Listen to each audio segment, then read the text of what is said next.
Here's how to install a dash cam with a parking mode system. So what you need is a dash cam. So we've got this Amacam dash cam. It was about £65, and the Power Magic Pro about £20. Memory stick, get that for about £10, depending on the size you want. And then a couple of wire fuse taps, which are about £2 or £3. So all in all, under £100. So first thing you need to do, so Power Magic Pro comes with the whole wiring harness. So you basically have a female 12 volt, which you can stick the 12 volt cable from your dash cam right in there. Then basically you have a ground, and then you have the accessory. So this goes into any fuse that is run when the key is turned. And then you have the battery, so that's something that's always live. So something like your horn or something like that. And then this end plugs into your Power Magic Pro box, and basically you plug that in like so. And then you have various modes depending on the voltage where you want it to cut off. So you have a cut-off voltage, you see that there. And then also you have timer settings on the last 3 switches. So it goes from 6 hours up to infinity.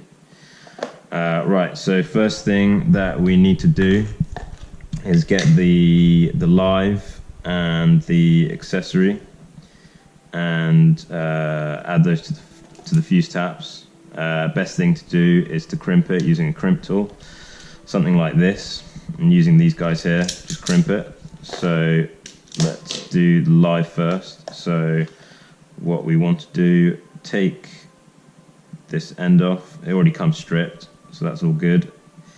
And put that down, there we go. And then what you want to do is just stick it in there, like so. And then take your crimp tool and stick it about there and crimp it. And maybe let's give it another crimp, and just to make sure it's secured properly at the end. There we go. Cool. That looks good, and that's tight. So that's all done, that one. Then do the same to the accessory one, exact same process. So it's nice and tight. Right, so those 2 are done. Those go into your fuse box. Now what you need, and if you buy some fuse taps, they should hopefully come with some fuses. So your piggyback fuse goes in the top one. So whatever you're replacing, it should go in the bottom one, and then the piggyback goes at the top. Now sometimes they don't really go in properly like that, but they still work. So as long as they're touching the metal contacts, which they are, that's all good. Do the same with that one, like so. Stick that one in. Yeah, that's kind of in. That one's in as well. There's still contact there, so that's all good. And the next thing we need to do now is stick it in the car. Right, so we're in the car, we've got all the wires here. First thing we're going to do is wire it in, make sure everything works. So in this car, it's a Mercedes C300 Coupe. I'm going to wire it into the back. So in the boot there's a fuse box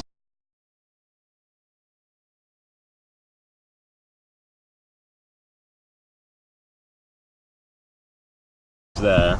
So the first one I'm going to take out, this one right here, is for the reversing camera. So that comes on with the ignition. So I'm going to take the accessory, and what I'm going to do is I'm going to take the 5 amp out. The important thing is to stick it in the front of the fuse tap holder.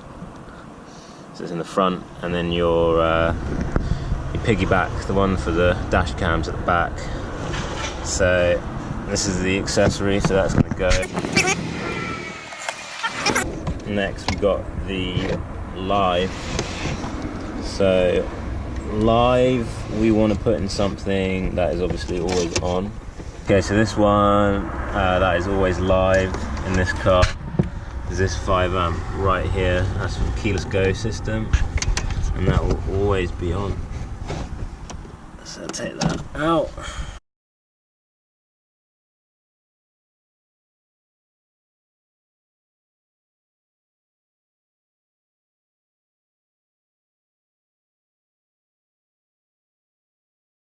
I mean, another advantage of doing it in the boot, if you've got a fuse box in the boot, you've got more room to play with. There's a fuse box in the front of this car, but it's just a bit too tight. So what we want to do is find a nut, something that's connected to the metal, to a metal surface, and then get that on it. Alright, so yeah, with the ground you want to find something that's basically a bolt that's touching metal. So this one in the corner. Probably can't really see it. I'll try and get some light in there.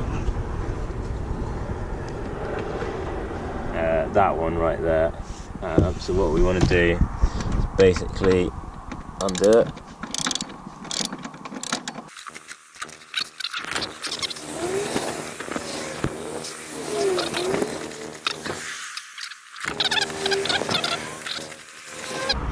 Get the ground connector.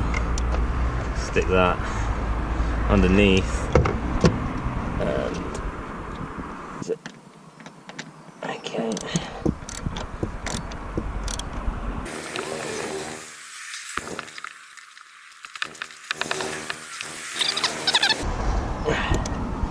And yeah, that's not going anywhere. One more time. Cool. Yeah. The piece I used for that, it was basically kind of like a star-shaped 5/16, and that did the trick. But most of them should be 10mm sockets, but yeah. Right, cool. So basically what you want to do is, before you start moving trim and getting the wires all sorted, just want to test out the dash cam, make sure it works. So firstly plug that in. And actually what you see that if it's working, is that this light comes on, and this light, that LED is on. So I've plugged that in, and then I've got the dash cam here, I've got the micro USB here, and I plug that in. And it's come on. Okay, now we're in the interior of the car, ready to run the wire to the front. Essentially, what we want is the dash cam to kind of be up here.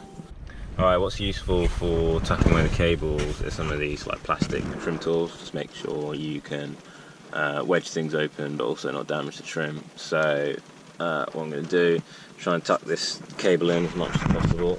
So just want to pop this up, get the plastic trimming tool, push it in,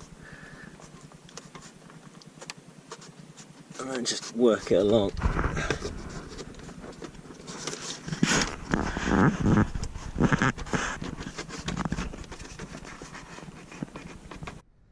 Now you can see the dash cams all plugged in, cables are hidden, you cannot see any cables, it's all under there, running all the way into the back.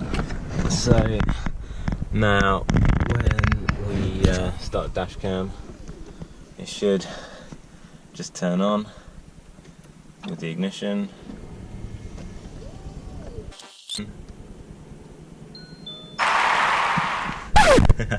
Nice, got worried there for a sec. Alright, cool. So that's all working. Bish bash bosh.